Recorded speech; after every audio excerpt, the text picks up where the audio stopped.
You know, I've been lucky enough to participate in, be in the middle of lots of incredible parts of history. I can't tell you how it happened. I mean, part of it is, you know, what I said to your class last week, which is say yes, take risks, and follow your heart, follow your gut. Your gut always knows whether you should do something or not do something. You just got to trust yourself in that. My sister Mary Ann was 4 years older than me and went off to an Ivy League school.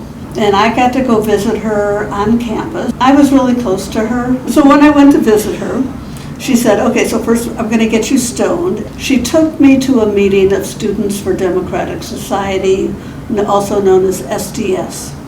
SDS was the first student organization organized on college campuses against the war in Vietnam. At one point you could get a deferral if you were in college, but then you couldn't get, you know, they were desperate for bodies. If you were rich enough, you could buy your way out of it because you could buy a doctor. Or you got drafted and ended up in Vietnam.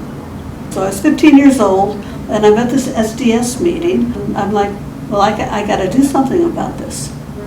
And when I went back to Chicago, I started working with organizations that were helping high school students organized anti-war activities, and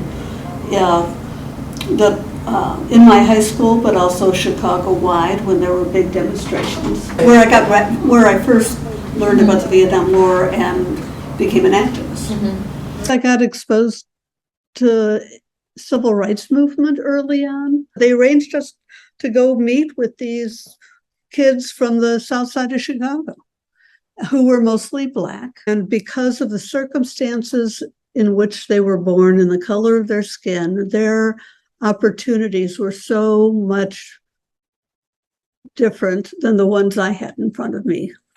I was really struck by it. And I was organizing against the Vietnam War, but the other thing I did while I was in high school, I helped put together a curriculum for the first African-American history class at Highland Park High School that was a legitimate course you could take.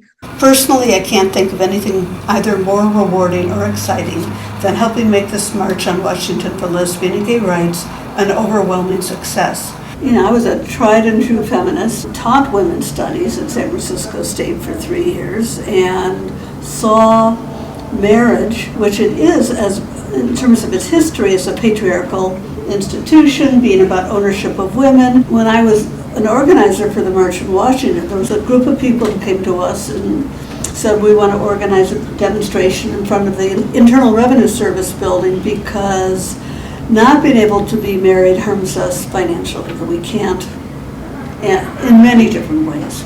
If your partner left things to you, like the house you were living in, or it would get reassessed. You know, at one point, Gavin had said, we're just going to start marrying people. And then it went up to the California Supreme Court and they put a stay on it. We had to celebrate it 20th anniversary. And we had a big party. It was really fun. And there's something very powerful about talking about your love for somebody and your commitment in front of friends and family. But to be honest, most of my family didn't come. None of them came from Chicago. So it wasn't a wedding, it was a commitment ceremony, but it was very powerful. And it made me feel a little different about folks fighting for marriage, particularly when you saw the impact on people. I had thought in my head, well, if it's going to the Supreme Court, if it ever becomes real, to the California Supreme Court, I want us to get married. And so that happened, and there was this window, because there was also on the California ballot something called Prop 8, explicitly outlawed lesbian and gay marriage. So there was like a 2-month window that people wanted to get married because we were told it was likely that if you got married, and even if the proposition passed, it couldn't be retroactive. I said to Cher, we should get married. Now, we've been together at that point for almost 25 years. We should get married. We should safeguard our relationship. And she was like, I don't want to get married as a political statement. Because generally, if the right wing says to me, you can't do this, I want to do it, right? She said, I want. something sparkly and shiny and a little blue, what do they call it? Robin's egg blue, which means Tiffany's. A big party, and I want Gavin Newsom to marry us. And I was like, okay. Gavin Newsom, I met Gavin Newsom the day he got sworn in as a traffic and parking commissioner. Now he's governor. I've known him a long time. And I was able to go ask him if he would marry us. Everybody who had said no to a commitment ceremony immediately said yes to a wedding. My mother, she got a kick that the mayor was marrying us. I mean, Gavin has a national reputation. It's very powerful when he said, with the power invested in me by the state of California. When I started to work on Reverend Jackson's campaign in '88, when he was being interviewed by national press, I would give him talking points. I'd arranged this interview with the Advocate magazine. He asked Reverend Jackson, You're a Southern Baptist minister. Why are you supporting lesbian and gay rights? His stock answer was he understands oppression, and Reverend Jackson said that he had a best friend in Chicago, and her son couldn't tell her or me that he was gay until he was dying of AIDS, and he didn't want that to happen for anybody else. I arranged for him to visit Coming Home Hospice. And there were people in the campaign who were not so happy about Reverend Jackson being so tightly aligned with lesbian and gay issues at the time. We'd never had a legitimate presidential candidate, which he was in '88, be with people who were dying of HIV/AIDS. And none of the other Democratic candidates talked about AIDS. I fought very hard to keep this event on Jackson's calendar, and I think it's one of the best things that I'd ever fought really hard for. And then he went to every single room of the folks who couldn't come to, who were too sick.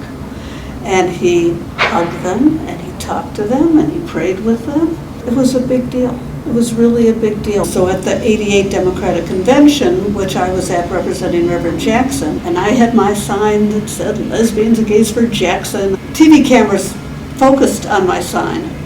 And my dad was really ill at the time, but he saw it. And he hated my politics. But he was so proud of me for sticking up for what I believed in.